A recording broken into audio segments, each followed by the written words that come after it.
Hello दोस्तों, आपका मेरे चैनल में स्वागत है।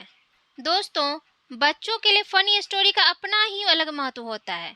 ऐसी कहानियों से बच्चे हंसते खिलखिलाते हुए पढ़ाई करते हैं और उनका हर काम में उत्सुकता के साथ भी उन काम करते हैं।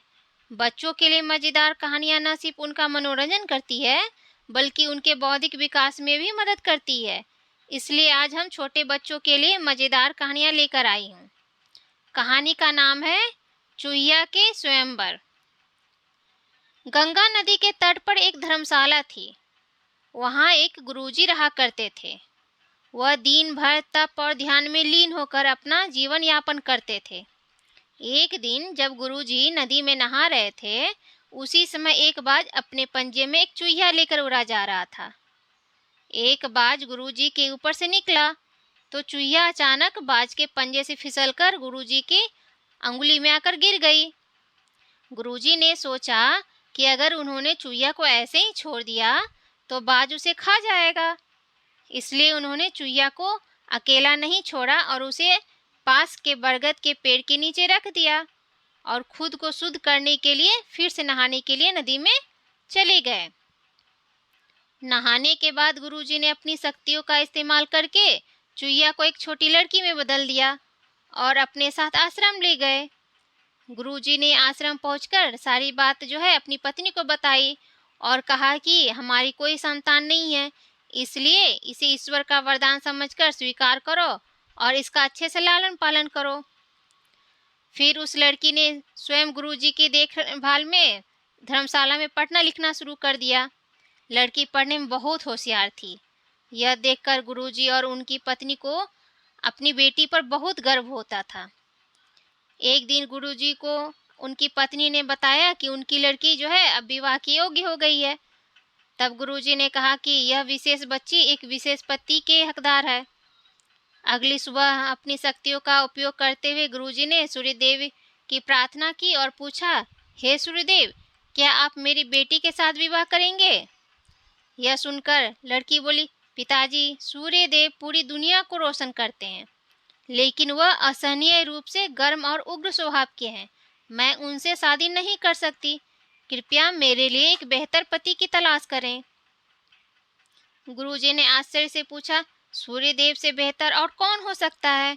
इस पर सूर्यदेव ने सलाह दी, आप बादलों के राजा से बात कर सकते हैं। वह मुझसे बेहतर हैं क्योंकि वह मुझे और मेरे प्रकाश को ढक सकते हैं। इसके बाद गुरुजी ने अपनी शक्तियों का उपयोग करते हुए बादलों के राजा को बुलाया और कहा, कृपया मेरी बेटी को स्वीकार करें। मैं चाहता हूं कि अगर मेरी बेटी की स्वीकृति हो तो आप उससे शादी करें। इस पर बेटी ने कहा, पिताजी, बादलों का राजा काला, गीला और बहुत ठंड होता है। मैं उससे शादी नहीं कर सकती क्योंकि मेरे लिए एक बेहतर पति की तलाश करें। गुरुजी ने फिर से आश्चर्य में पूछा, भला बादलों के राजा से बेहतर और कौन हो सकता है? बादलों के राजा ने सलाह दी, गुरुजी, आप हवाओं के भगवान वायुदेव से बात करें। वह मुझसे बेहतर है क्योंकि वह मुझे कहीं भी उड़ाकर ले जा सकते हैं। इसके बाद गुरुजी ने फिर से अपनी शक्तियों का उपयोग करते हुए वायुदेव को बुलाया और कहा, कृपया मेरी बेटी के साथ विवाह स्वीकार करें अगर वह आपको चुनती है तो। लेकिन बेटी ने वायुदेव से भी विवाह करने से इनकार कर दिया और कहा, पिताजी, वायुदेव बहुत तेज हैं। वह अपनी दिशा बदलते रहते हैं। मैं उनसे शादी नहीं कर सकती क्योंकि मेरे लिए एक बेहतर पति की तलाश करें। गुरुजी फिर सोचने लगे, वायुदेव से बेहतर कौन हो सकता है? इस पर वायुदेव ने सलाह दी, आप पहाड़ों के राजा से इस विषय में बात कर सकते हैं। वह मुझसे बेहतर हैं क्योंकि वह मुझे बहने से रोक सकते हैं। इसके बाद गुरुजी ने अपनी शक्तियों का फिर से उपयोग करते हुए पहाड़ों के राजा को बुलाया और कहा, कृपया मेरी बेटी का हाथ स्वीकार करें। मैं चाहता हूँ अगर वह आपको पसंद करती है तो आप उससे शादी करें। फिर बेटी ने कहा, पिताजी, पहाड़ों के राजा बहुत कठोर हैं। वह अचल हैं। मैं उससे शादी नहीं कर सकती।